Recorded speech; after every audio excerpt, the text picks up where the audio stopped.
जोहार मित्रों।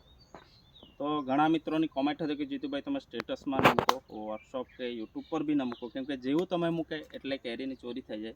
મારી વાત સાચી જ છે, પણ મેં વિડીયો મૂકું મિત્રો અન્ય ખેડૂત મિત્રો જોઈ તેને પ્રેરણા મળે એના માટે મૂકું, પણ ખરેખર એનો દુરુપયોગ જ થાય.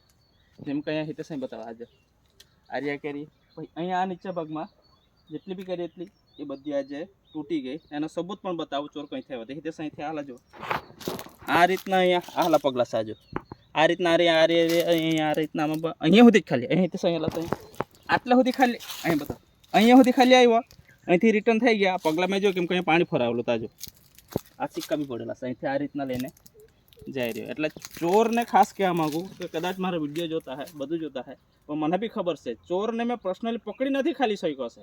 બાકી રિયલમાં તો કોણ કોણ ચોરી કરતું છે મને ખબર છે, પણ જે દિવસે રિયલમાં પકડાયો ને તો તમે સમજી જાજો કે તમારી પરિસ્થિતિ શું થતી યાદ કરજો. કોઈના મહેનતનું આ રીતને કોઈ પણ ચોરી કરીને ખાવાની કોઈ જરૂર નહીં મળે. તમે ખાવાની ઈચ્છા થાય તો બજારમાં મળે છે, વેચાતી લઈને ખાઓ, પણ યાદ રાખજો એક ને એક ચોરનો દિવસ આવે તે દિવસે એનો વિડીયો પણ બનાવવાને બધે મૂકવાને એને શેર પણ કરા. ચોખા